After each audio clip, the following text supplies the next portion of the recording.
No time for time? Today we're going to talk about why adding a calendar to your tabletop role-playing game is a must. What do I need a calendar for? We're just playing a one-shot. And that's how a lot of campaigns start. You play a one-shot, maybe it gets dragged out for a few weeks, and then it becomes a campaign. Everybody's happy. But then before too long, problems can arise. One of the problems with long-form campaigns that don't have any way to keep track of time is, in a lot of ways, they start to feel hollow. They don't feel connected like your players would be in their own lives. Everybody looks forward to certain holidays. You've got, in the US, 4th of July means barbecues and fireworks. Christmas means great music, eating way too many cookies, and very interesting family interactions. Fantasy worlds may or may not work like our world, but by keeping a calendar, you'll be able to easily explain changes in your world and manage player expectations. And one of the most important reasons is if you want to have a storyline in your campaign, one way to include it without making players feel like the game is on rails is by simply having things happen at certain times. And we'll get back to that in a second. The first thing you need to do with your calendaring system is figure out how exactly it works. In our world, we have 12 months. Does your world? It could be shorter. It could be 6 months for a year. It could be 24. Whatever you like to do, it's up to you. Then after that, decide how long is a week. In our world, 7 days, but many fantasy games, including many earlier versions of Dungeons & Dragons, use a 10-day week. A 10-day week means 3 weeks per month for 360 days for a year. That's pretty similar to our own 365, and it makes it very easy to calculate. It also means if you're going to have monthly moon cycles, they should occur on regular occasions. For example, the first of the month corresponds with a new moon, whereas the 15th would be a full moon. While you don't have to use this calendaring system, you can easily choose however many days you want and what these days are called. Is it Monday or is it first day? Or maybe it's second day.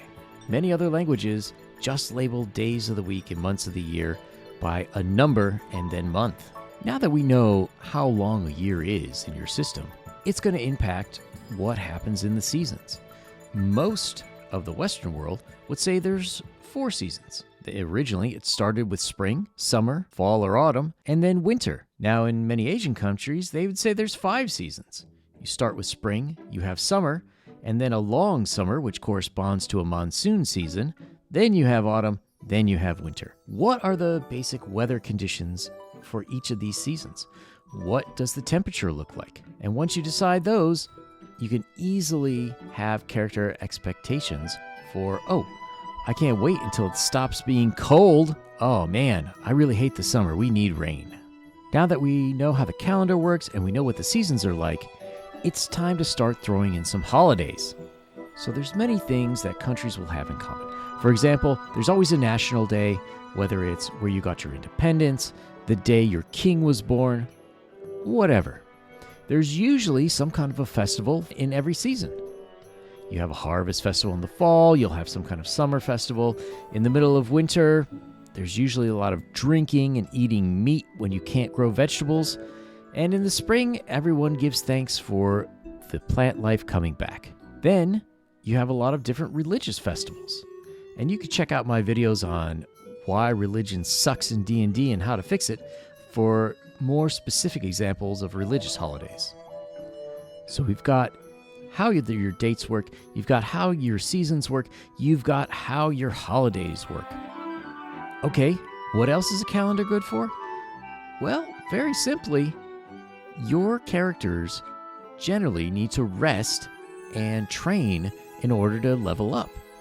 Now, this has been in all editions of Dungeons & Dragons and many other fantasy systems, where once your characters either milestone or through XP or through gold buys, they need to complete some sort of training. They need to go back to their master and learn new techniques. They need to go in their study and research new spells, Or perhaps you need to go on the fight circuit and train up to become a better fighter. This all takes time. How much time you need to take out of your campaign depends on the level. With the calendaring system, you should easily be able to tell characters when they would be done leveling. And the players can make a decision. Hey, wait, do I actually want to level now? This really cool thing is about to happen, and if I'm training, I'm going to miss it. This can give players a real sense that their choices are making a difference in these character lives, and they're not just getting swept up in the grand scheme of things. And speaking of getting swept up in the grand scheme of things, if you have a storyline as opposed to a complete sandbox encounter where everything is random, a calendaring system is an excellent way to make this seem organic.